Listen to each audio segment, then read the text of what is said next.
In this video, we're going to talk about customers and organizations within a JSM project. If you haven't already, please consider subscribing to the channel, drop a like if you get value out of this video, and most importantly, don't forget to check out the links down in the description below, as you will be able to find all the different links to my merch store, to my paid courses, and of course, to start trials for my sponsors of this video. Don't wanna sleep in, cause I got something to prove. I gotta take what I hate and finally make a move. Let's jump into JSM and talk a little bit about what is a customer, what's an organization, and why you should care if you're a JSM user. In a JSM project, you have something called a customer. Now, customers have been around since the beginning of time, and most companies already know how to use customers really well. But in case you're new to the customer role, let me tell you what a customer is. A customer is a free, and I do put this in air quotes because you don't pay for them, right? But they are a free user who is allowed to submit issues to your JSM projects. Now, recently, Atlassian has updated the permission so that you can fine tune which portals those customers get access to. But at the end of the day, a customer is any person, whether it's internal or external to your company, that does not consume a JSM license, which means they're not an agent. They don't necessarily have to consume a Jira software license either, right? They get a special license. It's a totally free license, and they get to become what's called a customer, okay? So that's essentially what a customer is, and it's a very useful way to be able to manage any client or customer that you may actually have, whether again internal or external, that is able to submit tickets to your JSM. Now, the organization is basically a collector of those customers. So let's just say you had two clients that you work with. Well, you would create an organization for client A and an organization for client B, and then you would put your customers in there. And now you're going to enable some other cool stuff that we're going to show you in this video that you're able to do when a customer belongs to an organization. Because out of the box, a customer is able to see their requests and only their requests. But when you enable them to be inside of an organization, they're going to get some cooler features that we're going to be talking about in a little bit as well. So let me show you how to manage these customers and these organizations, and I'm going to give you some best practices so that you don't make mistakes that most people will do when they don't know how to deal with customers and organizations. So let's jump into JSM. Every development team has unique DevOps challenges. That's why Release Team offers the right solutions to fit your needs. Their expert staff works with you to understand your goals, explore your options, and deliver a solution tailored to your objectives and culture. Release Team is your trusted partner for responsive, progressive, and modern DevOps consulting services. Visit releaseteam.com/services. In your left-hand side, you're going to find that you have a customer section over here. You're going to click on that. And in this page, you're going to be able to do one of two things. You're either going to be able to add a customer or add an organization. Now, if you're paying attention, you're going to want to listen to these words here. You want to start by creating your organization first. Now, this might be a little bit challenging because, as I mentioned at the beginning of the video, most folks already have customers. And so you're going to have to do it in reverse order. But if you're brand new, the easiest way to do this is to start with the organization and then add your customers. Because if you have your customers already and then you go create the organization, things are going to be a little bit trickier. I will explain that scenario in a moment. But first, let's focus on the easy path. Let's focus on, if you're brand new, let's go create a new organization and show you how to add customers to it, because it's very intuitive and very easy. So we're going to start off by adding an organization. So we're going to click on this Add Organization button, and you would add an organization. Now, if you already have an existing one, it'll show up in the dropdown. Or let's just say that Apple's one of my organizations, and I'm going to click Add here. And that organization is now available. Now, if I go into my organization of Apple, it's going to be completely empty, right? And that's okay. This is what we want because we don't want to add customers from here at this point.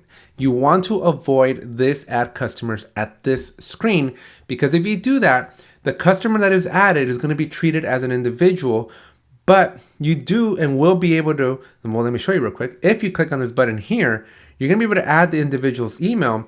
And fortunately, if your organization exists already, you will be able to select from the organization.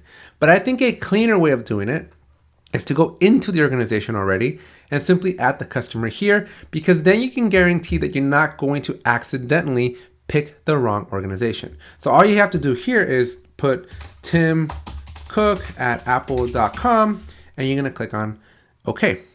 And once you do that, you'll notice that timcook@apple.com is now in here, and you're going to be able to receive requests from Tim. Now, if I wanted to add more people, another customer, I have two options. When I'm adding customers, I could add like steve@apple.com. And if I wanted to add, let's say Johnny, well, I can simply click add and do Johnny@apple.com. And this way I can add a couple more without having to redo this whole thing over and over. So let's just go with those three there, and we'll click OK. And now I have my three customers of Johnny, Steve, and Tim. Now, these individuals are going to be able to submit tickets, and they're going to be able to leverage a really cool functionality that I'm about to show you in a second. But first, let's cover that second scenario. Let's assume that you already have a customer. How do we add them to a new organization? Need a skilled DevOps staff right now? Let Release Team help. Use their skills and experience to ensure you remain efficient and productive while hunting down the right addition to your team. Visit releaseteam.com/staffing. Well, let's go back to the customers page over here, and we're going to add a customer and just call it someone@youareawesome.com. And we are not going to pick an organization. We're simply going to click OK. And so this customer exists. Now, most people, I suspect, are going to fall under this camp where they simply have these individuals already that exist. They've been using JSM for a while, but they just haven't leveraged the organization role.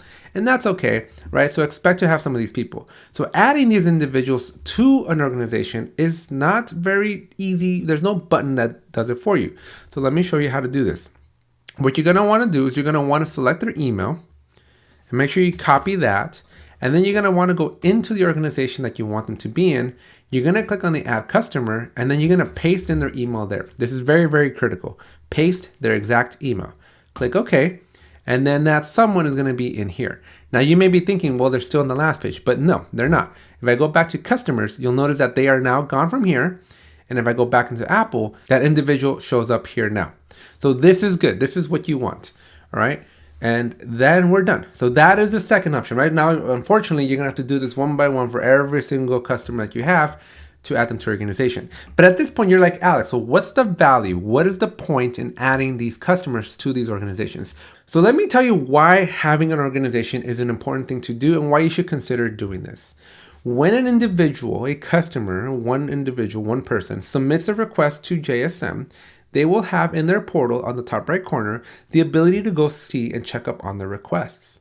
However, when that individual belongs to an organization, they will be able to see not only their requests, but also other people that are in their organization's requests. And so it just depends on how you want to configure your JSM. But if a manager, for example, wants to be able to see all the requests that somebody from the organization has submitted, maybe your customer success manager for your client or whatever wants to see everything that their team's submitting, then by enabling this organization, that individual can go in and see all the requests. But how do we enable this? How does this come to life? Well, you got to go to project settings, and under project settings, you go to portal settings.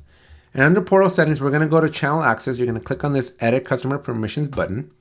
And here you have a customer sharing option. Now you have three options here. Option one is that customers can search for other customers within their organization. That means that if Tom from this client has three individuals that have been submitting requests, well, Tom can see everybody's in the organization, so Tom can see those three people. The other option here is option number two, is that Tom can go and look for the same thing, right? Tom can see the three other members of his organization, or they can enter the email of another person. And as long as that other person has access to the same project, right? And then they can be able to see that other person from maybe a different organization's request as well.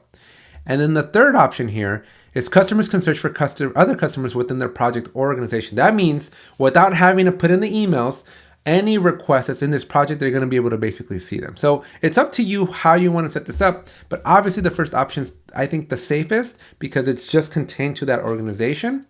But it allows this to happen easier when you use your organizations, because now if your customers belong to an organization, then they're going to be able to see all the requests from their organization. And trust me that this is really, really helpful because, like, for example, I submit requests to Atlassian all the time, and other people from my team might be able to submit requests to Atlassian all the time as well. But since I own Atlassian for this particular team, then I want to be able to see what other people are also submitting because they should be coming to me first, right? So with this functionality enabled, I'm able to go into the portal and see what my entire organization is submitting. And you can't do this if you don't enable the organization and put everybody correctly. So I think it's a little bit of an overhead step, but it's a really, really cool step that I think if you're using JSM and you have a large customer base, you should definitely be using. Agility shouldn't compromise reliability. Release Team works with organizations to improve, adapt, and modernize their software development lifecycle methodology. Their experts know the tools, processes, and best practices to help you realize your DevOps goals. Elevate your software deployment game with Release Team services. Visit releaseteam.com/services. Anyways, that's it for this video. I hope you enjoyed it. And if you did, make sure you smash that like button. And if you made it this far and you haven't subscribed down there, you want to hit that red subscribe button or white, whatever color it is for you on your screen. But make sure you smash that subscribe button. And finally, share this video, click on the link in the description, get my t-shirts, get my paid courses, and most importantly, get a free trial for one of my many sponsors. That's it for this video, and we'll see you in the next one. So fight and fight.